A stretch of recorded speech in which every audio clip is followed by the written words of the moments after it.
Hello everyone, my name is Jeng, and this is my co-host Chuan. Today is on our corporate governance spotlight. We will dive into a case that shook the corporate world, Petrobras and the infamous Operation Car Wash scandal. Let's take a closer look at this high-profile corporate governance debacle.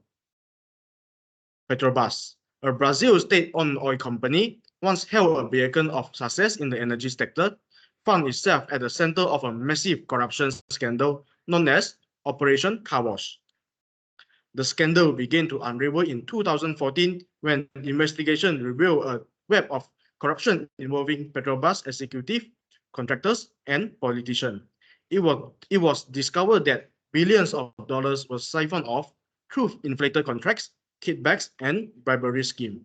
And now I will pass this to my co-host to go in more details about the people involved and those affected by this scandal. All right. Among those implicated were top Petrobras executive, politicians from Brazil ruling parties, and high-ranking businessmen. This scandal reached the highest of power, tarnishing the reputation of Brazil politicals and business elite. Pablo Ribarto Costa, he's a former director of Petrobras, refining and supply department. He was one of the first to be arrested and cooperated with the authorities, providing crucial information about the corruption scheme. Next is Nestor Cravel. Is another significant figure involved in the Operation Car Wash scandal.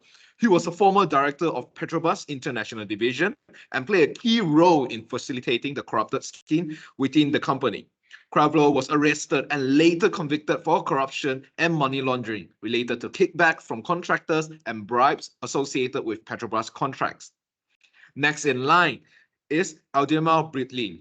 His former CEO of Petrobras, he was arrested and convicted for corruption and money laundering related briberies received from construction company. Following him is Luiz Ricardo Lula Silva. Former president of Brazil, Lula was implicated in the scandal for allegedly receiving benefits from construction company involved in Petrobras contract. He was convicted of corruption, but later had his conviction overturned.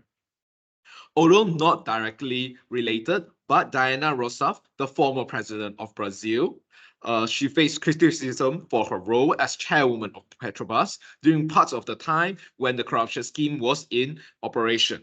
Lastly, is Marco Odobrecht, former CEO of Obricret, one of Brazil's largest construction companies, which is one of the main contractors in charge, was arrested and sentenced to prison for his involvement in the Petrobras corruption scheme, among other crimes. The fallout from Operation Car Wash was far-reaching. Shareholders suffered massive loss as Petrobras stock plummeted, and employees faced layoff and job insecurity. The Brazil economy took a hit as investor confidence waned, and the country grappled with political instability. Operation Car Wash served as a stark reminder of the importance of transparency, accountability, and ethical leadership in corporate governance. It underscored the need for robust regulatory oversight and the culture of integrity within organizations. As the dust settled on the Operas scandals, it left behind valuable lessons for corporations worldwide. Let us heed these lessons to prevent such corporation governance failure in the future. Stay tuned for more insight on corporate governance in our next segment. This is Chuan Hao and Hao Jeng signing off.